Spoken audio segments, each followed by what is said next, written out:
Today's video will be on Yohimbine, so another fat burner, so to speak.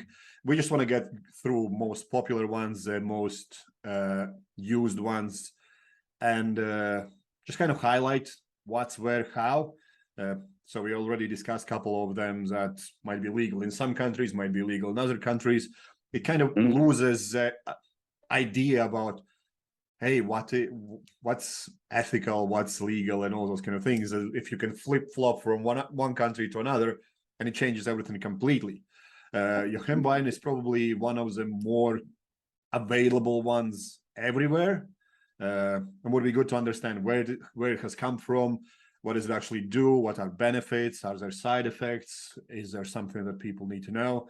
And I'll also would love you to touch up on some things that we see like a stacking, so to speak, where people just throw everything, and what are benefits from it, what are maybe negative sides of that, and it's actually some things that people even would have to consider at any time. So what is Yohimbine, and why and when is it used? Yohimbine is an alkaloid that came from a Yohimbine tree. It's an African tree, and they actually extracted the Yohimbine from the bark of the tree. Now, as far as I know, it dates back to the 19th century, and it was originally as a aphrodisiac and to increase erectile, I guess, sort of efficacy in men. It has gone to trial for that. It is sort of used for libido, but the research is not very conclusive. But it's still kind of being touted as basically help for erectile dysfunction, or at least an improvement in erectile function. And then it gains popularity in sports in the late 80s, early 90s, because it has fat mobilization benefits, much like ephedrine and clen and the other compounds we've talked about. And that's sort of where, in the sports industry, we become known for it as it's a fat burner, a quote unquote fat burner. But it is still used as an aphrodisiac in some places. Obviously, things like Cialis, Viagra stuff is, largely trumped Yohimbine, but it is still from time to time being used. There's been stories of females orgasming while on Yohimbine during certain exercises in the gym, just because of the improved blood flow and stuff like that. I haven't seen it, so I don't know how true that is, but that's its claim. But in terms of fat mobilization, it does have some benefits that is well researched. Does it give you any performance benefits as well? It does to some degree because of its improved blood flow. It does give you a bit of sort of that sympathetic nervous system stimulation, much like ephedrine and clen, all these things. So there is that potentially improved focus or alertness, and the improved blood flow is just an improvement of oxygen delivery to the muscles and stuff like that. I don't think it's anything magic, but it can be used. And I've heard of athletes being tested positive with that in their system, and it wasn't an issue with certain organizations. So it does seem to offer some benefit in performance. I would think it's probably not the greatest. You're probably, from an athlete's point of view or an aesthetic-driven competitor's point of view, they're probably using it for its fat mobilization benefits, not so much as performance. I think it's just kind of like a little additional bonus. What kind of drawbacks can someone expect when they are using this kind of thing? Is there, like we talked about, like clenbuterol, increase your heart rate, blood pressure, all those kind of things? What about Yohimbine? What effects does it have on you? Yohimbine, because also the activation of the sympathetic nervous system, it's going to give you a lot of the exact same short-term effects as clen and ephedrine did. You are going to get a spike in blood pressure. You are going to get an increased heart rate, maybe not to the same extent.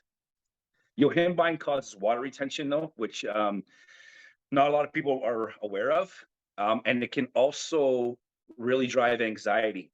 So someone that has anxiety who's taking Yohimbine could have a problem. It's very, very common to cause issues with that. It can cause nauseous, dizziness, increased urination, very similar to the other drugs we've talked about, with a few, kind of unique things to it. Sounds like great supplement to just Well, it actually does have its place. It's just a very niche scenario. Because of the way it works, it does not work the same way as Clen and ephedrine do. They were beta receptor agonists. Yohimbine is an alpha receptor antagonist. So they're accomplishing the same thing via different mechanisms. So if you think of the beta agonists, they're kind of like the gas pedal of fat mobilization. And the alpha 2, what happens when the alpha receptors are activated, CAMP and HSL go down, which means fat mobilization goes down, which is the opposite of what we want. And so if the alpha 2 receptors are blocked by Yohimbine, then that can't happen. So it's almost like putting the brake on mobilizing the fat, and ephedrine pushes the gas. That brake, gas analogy comes from Lyle McDonald, who is probably one of the best resources to get into this stuff, because he has been looking into the especially Yohimbine for decades now.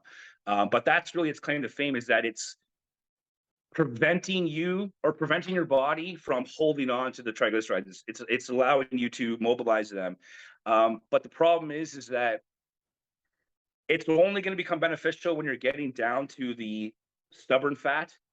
If you have body fat to lose, the body's going to lose it, and it's not going to matter. Yohimbine's not going to make it go any quicker, because it's not going to be the priority. The body loses fat systemically and in the way that's most efficient for the body's sake. So it's not going to worry about the stubborn areas. It's going to let the easy stuff going first. So Yohimbine's not necessary unless you're very, very lean already and trying to get that last few % off. And the other issue with it is it has to be done in a fasted state. And I think that's where a lot of people go wrong. They're taking it with something. You always hear, well, I always hear anyways, female bikini competitors getting, instruction from their coaches to do, fasted cardio with their BCAAs, followed by whatever their fucking protein pancake or whatever this breakfast they've told themselves is amazing, when it's probably tastes like cardboard. Well, the BCAAs would actually blunt the effects of Yohimbine. It literally needs to be in a zero insulin present state, or as much as possible, or it's just not going to be working. So a lot of people are taking it in a situation where they are not fasted, and it's not going to work. And then the other problem is obviously dosing. Yeah, well, I've heard people taking it before cardio or before training, and also mixing it up with a lot of things. Like, there are a lot of supplements out there that I would like your opinion about, where they mix. I've actually written down one of things I've seen in the UK, for example. They mix 60 micrograms of clenbuterol, 30 micrograms of T3 thyroid, and 5 milligrams of Yohimbine. And somebody said, "Oh, do you want this?" I'm like, first of all, why would I need it? I don't need to get any leaner or whatnot. And I'll hold my hands up. I've never used Yohimbine. I don't even know what it is. I've seen it many, many times, but I've never really wanted to reach out for something that gives you anxiety.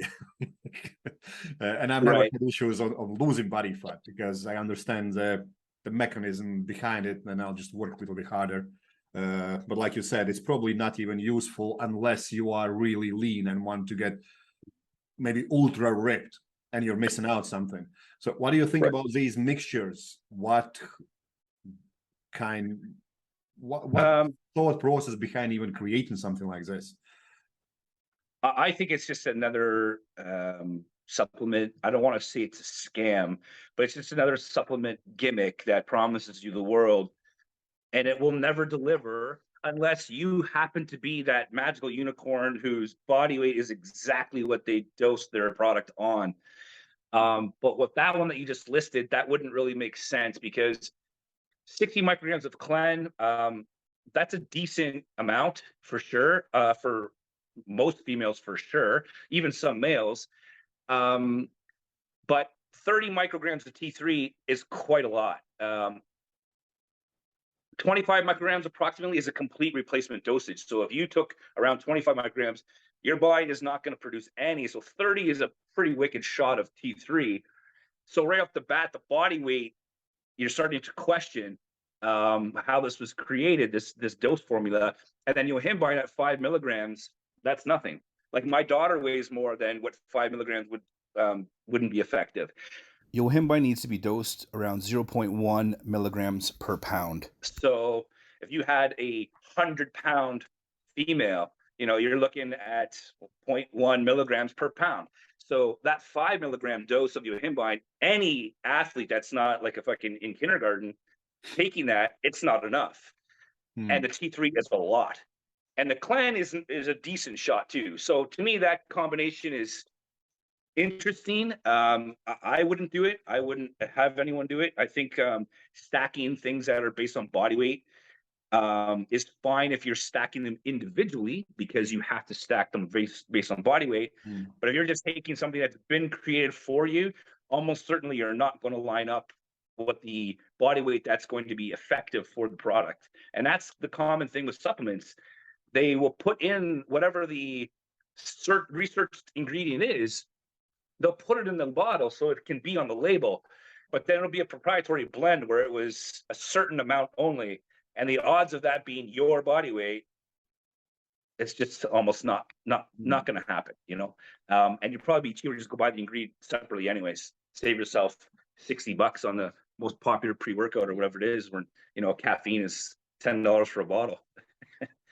And I'm pretty sure that's why a lot of US supplements are not allowed to be sold in the UK, because you need to put what kind of amounts those proprietary blends have in them. Whereas in US, you can just write, oh, we have this in them, and you don't even need to kind of tell what amount is there. So Europe I think that was I think that's the sort of the base of that one movie. It's old now, at least a decade or more. Bigger, Faster, Stronger, or something like that, where they're basically just looking to show you how easy it is to create a supplement and put it on the shelf in the States, kind of like fucking sawdust in it, and you can market it. I think Canada is much probably what it sounds like it is in the UK. Yohimbine's banned in Canada, but it's not in the States. So if I have a client we want to use it, I mean, everybody can get anything. They just shop online. So even when these things are illegal or banned, people are finding ways to get it. But in Canada, we can't have it. And that's because of the increased in blood pressure. They don't want to have people that have high blood pressure getting their hands on something that can drive their blood pressure further. So they've taken it off the shelf here years ago. But we're in the States, it's like you said, like sin is geographical. Like we can cross the border, buy Yohimbine, and no problem. It's an hour and a half away. Yeah, and it does make sense. The people who are in need of this kind of stuff probably will be at high blood pressure risk zone anyway. So, but at the same time, if you don't understand that it's not very useful at the beginning of your weight loss, fat loss, whatever you want to name it, then you're just picking the wrong tool for the job anyway. Is there anything else that legality-wise or for ethical reasons why people should not go near it? But like we already mentioned in previous videos, every country seems to be very different. And even clenbuterol, I sent you a photo of cough medicine. You can use it in Puerto Rico like there is no tomorrow. You just walk in pharmacy and buy it and give it to your kid.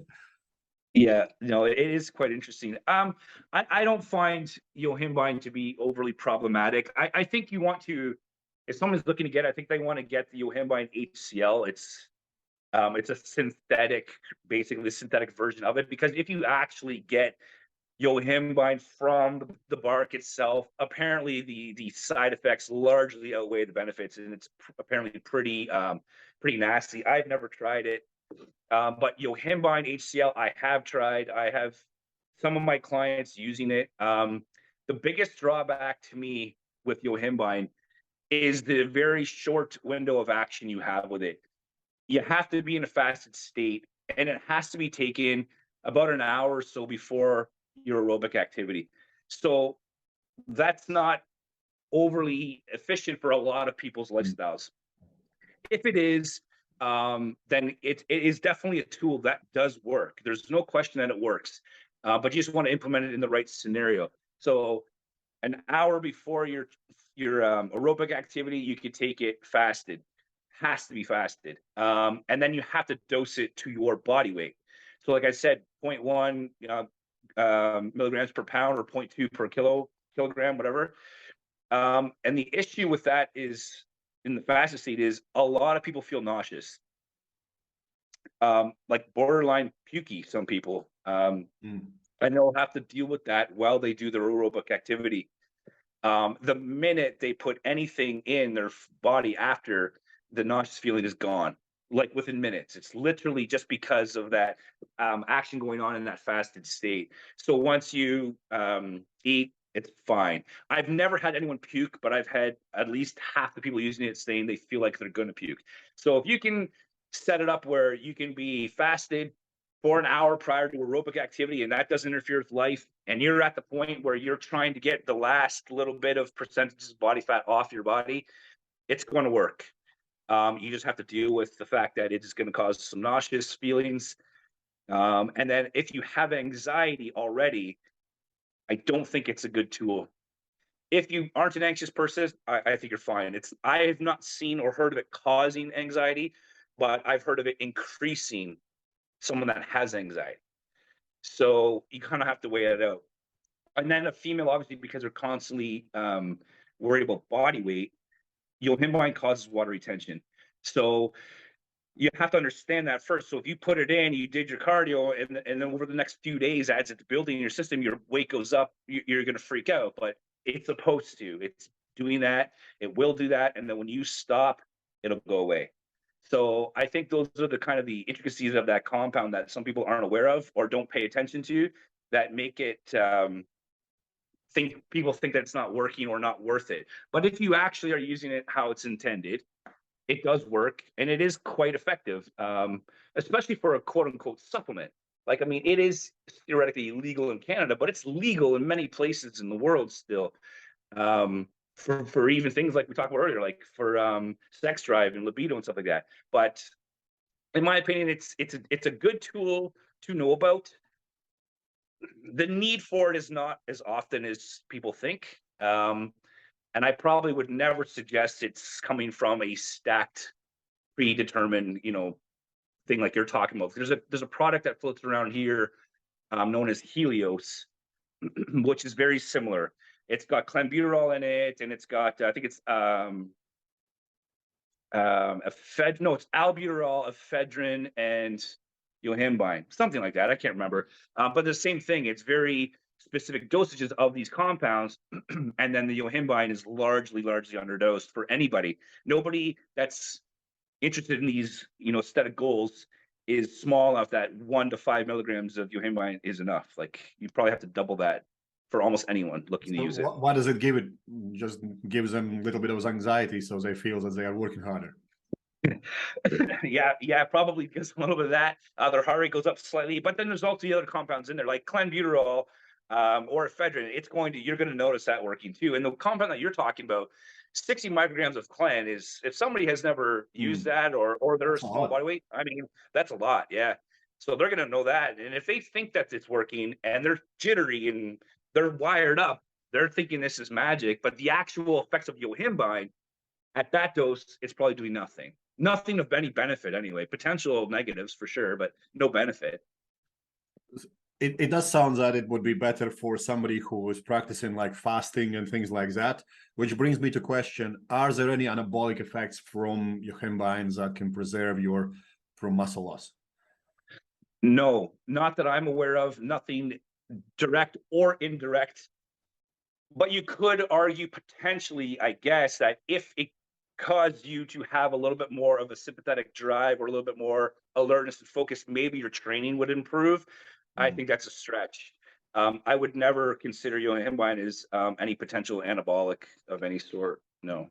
Would there be any benefit taking it whilst you're fasted and going hit in a gym instead of doing cardio? it's going to still do the same thing. It's still going to mobilize fatty acids, provide you in a fasted state. So that could still work. My only question when it comes to that is, what is the goal? If the goal is muscular hypertrophy or strength training, etc., training in a fasted state usually isn't ideal. So you're kind of, I think you're potentially making your train a little worse for a very minor benefit of Yohimbine. I think you'd be better off to forget the new Yohimbine and have a better training session if those are the goals. If it's just fat loss, doesn't really matter what activity you're doing in a fasted state. Yohimbine's going to still mobilize the fatty acids. Is there anything that might amplify its effects? Maybe some kind of vitamins that it really needs, or micronutrient, or anything like that, that people who are already dieting might be malnourished and they need to add something on top of it to even make sense of getting this? I think that taking caffeine with Yohimbine is an okay move, because again, the demographic that are typically going to be benefiting from this are, I don't want to say they're malnourished, but they could be malnourished. They're definitely in a deficit. They're definitely quite lean. They're definitely fatigued, and their bodies, feeling this. So anytime you can increase that sympathetic drive, you're going to have better alertness, focus, training sessions. And assuming this is all for a goal of some sort of training specific goal, like a competition or an event, I think caffeine is a decent synergistic thing with Yohimbine. I would be careful of combining it with things like ephedrine, because even though they're both improving fat mobilization differently, they're also both jacking up blood pressure and heart rate. And that can actually become problematic if you have too many things driving up, blood pressure. That's usually not a good thing. Driving up heart rate, yeah, we're not talking about driving up 50 beats per minute, so that's not usually that much of a big deal. But driving up blood pressure can be a potential problem. So I wouldn't be combining a lot of other compounds with Yohimbine that are also affecting blood pressure acutely, anyways. Would there be anything that's, well, we already kind of talked about that in some countries it's legal, but is there anything that is legal in most countries that can come anywhere near effects of Yohimbine? I think caffeine, not working the same way, but I think caffeine is an incredibly effective drug. I think it's underrated, actually. And the fact that you can get it literally anywhere and everywhere, I think it's a fantastic one. And probably that's maybe why it's underrated, because it is everywhere. People think, oh, then that can't be any good.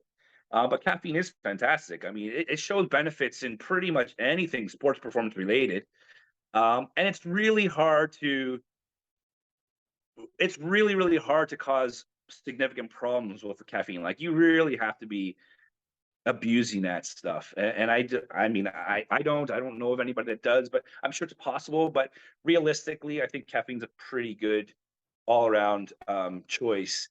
But when it comes to specifically mobilizing fatty acids, there's not a lot of compounds that do this. And the ones that do, we've talked about, and they have some legalities with them depending on where you live. And I think Yohimbine falls under that. So we've talked through ephedrine, clenbuterol, Yohimbine. Which would be your choice or preference in terms of having the least negative effects on anyone?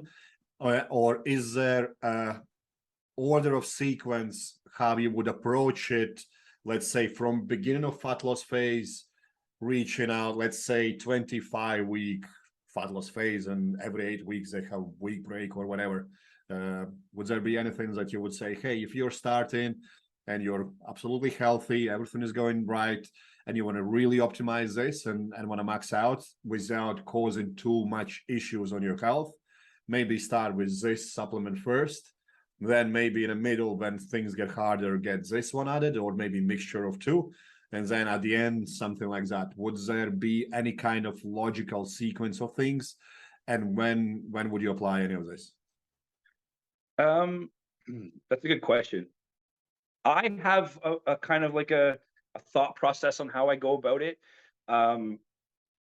I would say you're starting off with, obviously, as always, you should have the foundation in place with your energy balance determined via activity and caloric intake. That has to be established, and then it has to be accurate and proven. Like, you need to know that, yes, this is causing what it should be causing, not just assuming because body weight did something on a scale. That's not a good enough measurement. When you have that in play and you're running that and you're starting to get to the point where you need a little bit more, and changing the energy balance is becoming a compliance problem or something, or you need extra horsepower, I would out of the topics or out of the compounds we've talked about, I would definitely be choosing between Clen or ephedrine. And I would probably lean a little bit more to Clen, but that's just because of the improved anabolic effects it offers, especially for women. But the way I approach it is, if I have a client that is a natural, and I do work with natural clients, that is starting to consider, coming to the dark side, I offer these options and I let them sort of decide. And usually they kind of feel a little less guilty, I think, about choosing ephedrine versus Clen. And typically the demographic that I'm working with, their health markers are fine and they can support the use of ephedrine, no big deal. And they end up loving it. And that's usually like the gateway to other things, which I think is why it's so important that the foundation is established. Because if people just start using pulling all these pharmaceutical levers, they're powerful and they will do what they're meant to do, but you can't live on them. And when you take them out, you need to know what's going to happen. And if you don't have the foundation already built in place and you take those out, you're going to crumble. And then you're going to go into the vicious cycle of whatever, physiological ruts, psychological ruts, body composition is going to shit, all kinds of things. But if that's in place, then I think you can make a little bit better decisions. So it would be hard to determine between Clen. If somebody gave me the choice, I think I'd be looking at what else is going on. What is their goal? What other supplements and or compounds are they or not using to help me sort of decide? Clen is very specific. Ephedrine is very effective, but kind of a broad spectrum of effects. And I don't think anything would take Yohimbine's place if and when we got to that point where we're literally just trying to mobilize that stubborn fat.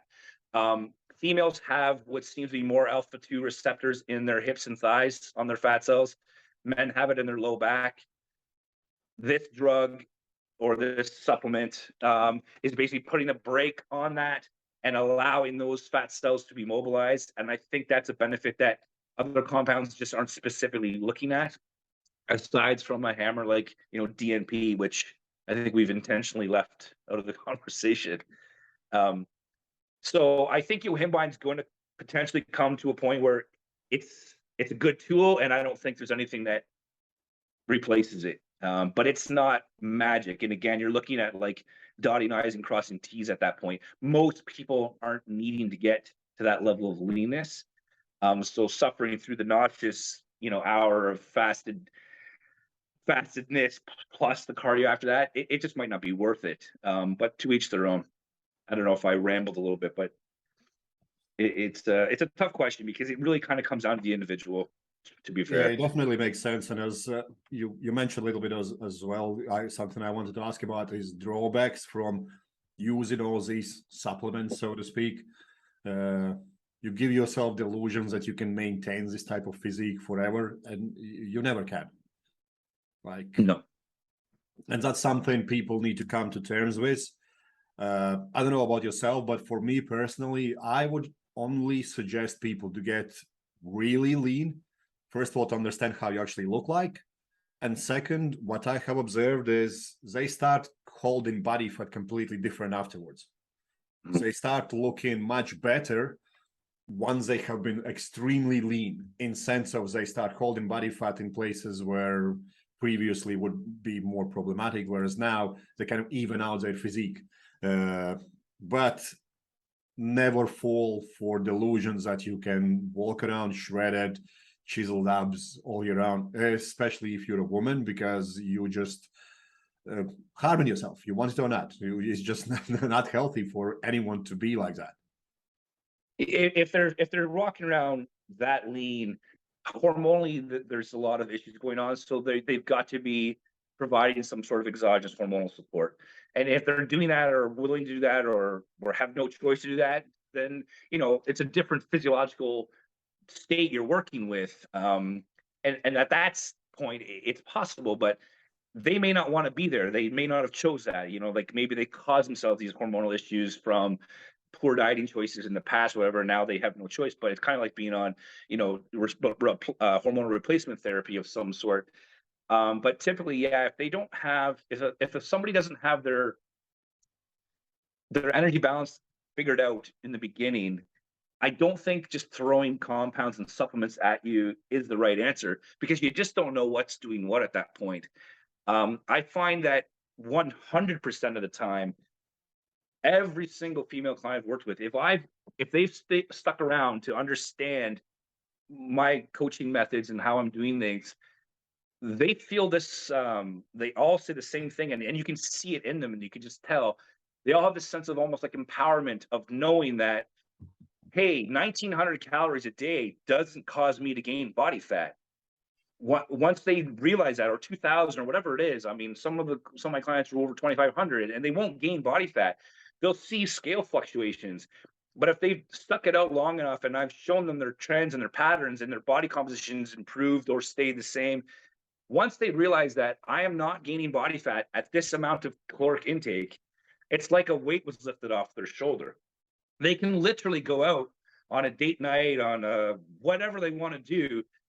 They know they're not going to gain body fat. They might gain weight tonight that they'll see tomorrow morning, but it'll be gone. But they'll understand that big picture that means nothing. And it's very beneficial for them. And now they're finding a lot less stress in food choices and lifestyle things. And then at that point, when you've established that, then throwing in something like a fat, you know, something that helps with fat burning, you know, fat oxidation or whatever, it's just an extra lever you get to pull, and it becomes very powerful when you need it. And then if you don't need to be on it, or you can't be on it for a health concern, you still can maintain what you've got.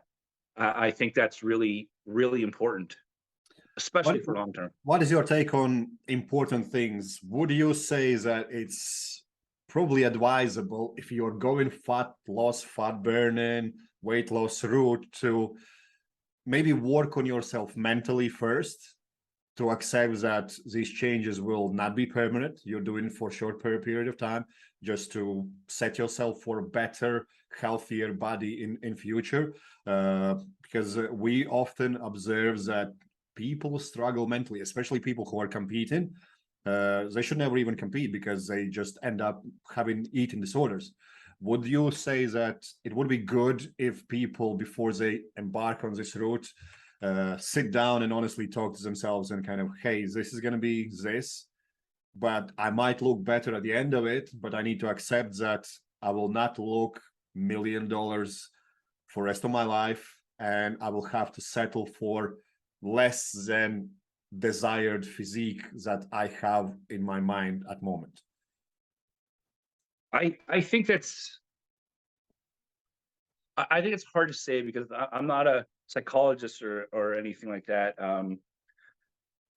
I think that there's entirely just has been too much pressure on females for centuries to look or act or whatever a certain way, and I think it's very unfortunate. But I think that right now the pressure that they feel to look a certain way, I can't relate to it. I'm not female, but I can imagine it's very, very overwhelming to some degree. So it's hard to say on how can they talk themselves out of, you know, I'm not going to look good for X amount of time, whatever. I think would be helpful, though, if they could really understand what their goal is. And ideally, it's not just purely aesthetic. I mean, it would be nice if you had other goals. I don't want to say that that's vain, but that's pretty vain.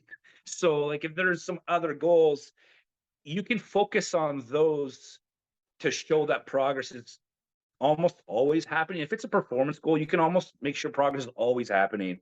Where an aesthetic goal, you have to go through, dips and valleys of things because you can only do certain things for so long. But if that's just sort of the, side effect of your performance goal, it'll just come for the ride and it won't be the main focus. That's probably a lot easier said than done. And I understand that most goals are aesthetically driven. And when it comes to that, I think then they just have to understand that it's got to be patience. If they want to make sustainable goals or sustainable changes, it has to be slow. You have to change your body composition. You have to improve lean contractile tissue, like increase muscle mass, decrease fat. And their body only lets that happen so quickly. No matter what, even all the drugs in the world, there's still going to be kind of like a cap on that, on how fast that body will allow that to happen. And it's not fast. All the 30-day transformations and all the gimmicks we see, they're just fluctuating mass, numbers, but actual body composition, you'll see they'll never show that data because you can't lose 30 pounds of body fat in a few weeks, aside from maybe say liposuction. So I think maybe understanding what they're trying to achieve, and I've always found that having landmark checkpoints to help show that progress is happening is good.